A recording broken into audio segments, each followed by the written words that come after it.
తెలంగాణలో తెలుగుదేశం పార్టీ లేకుండా చేయాలని కంకణం కట్టుకున్న తెలంగాణ సీఎం ఆ పని చాలా వరకు పూర్తి చేశారు. ఎన్నికల ముందు వరకు టీడీపీ కాస్త కూస్తో ఉండేది. ఇప్పుడు ఆ పార్టీ పరిస్థితి ఘోరంగా తయారైంది. మొన్నటి ఎన్నికల్లో కేవలం 2 ఎమ్మెల్యేలు గెలిస్తే వారు కూడా పార్టీలో ఉంటారన్న నమ్మకం లేదు. ఇప్పటికే ఎమ్మెల్యే సండ్ర వెంకట వీరయ్య కారెక్కేసేందుకు రెడీ అయ్యారు.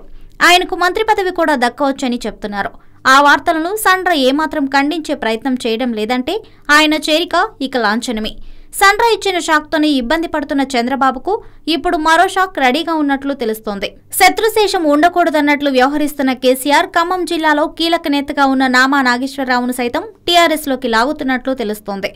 మొన్నటి ఎన్నికల్లో ఆయన ఖమ్మం నుంచి పోటీ చేసి ఓడిపోయారు. ఇదే జిల్లా నుంచి ఓడిపోయిన మంత్రి ఆధ్వర్యంలో నామాను కారెక్కించే ప్రయత్నాలు జోరుగా సాగుతున్నాయట.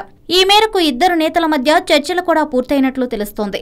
ఎమ్మెల్యే సండ్ర వెంకట వీరయ్యను నామా నాగేశ్వరరావును టీఆర్ఎస్లోకి తీసుకొస్తే ఆ మాజీ మంత్రికి ఓడిపోయినా మరోసారి మంత్రి పదవి కట్టబెట్టాలని చూస్తున్నారట కేసీఆర్. ఇప్పటి వరకు ఎందరు నేతలు వెళ్లినా ఇప్పుడు నామా వెళ్లడం చంద్రబాబుకు పెద్ద దెబ్బే అవుతోంది. మిగిలిన నేతలంతా పార్టీ పరంగా ముఖ్యులైతే నామా నాగేశ్వరరావు ఆర్థిక లావాదేవీల పరంగా ముఖ్యుడు.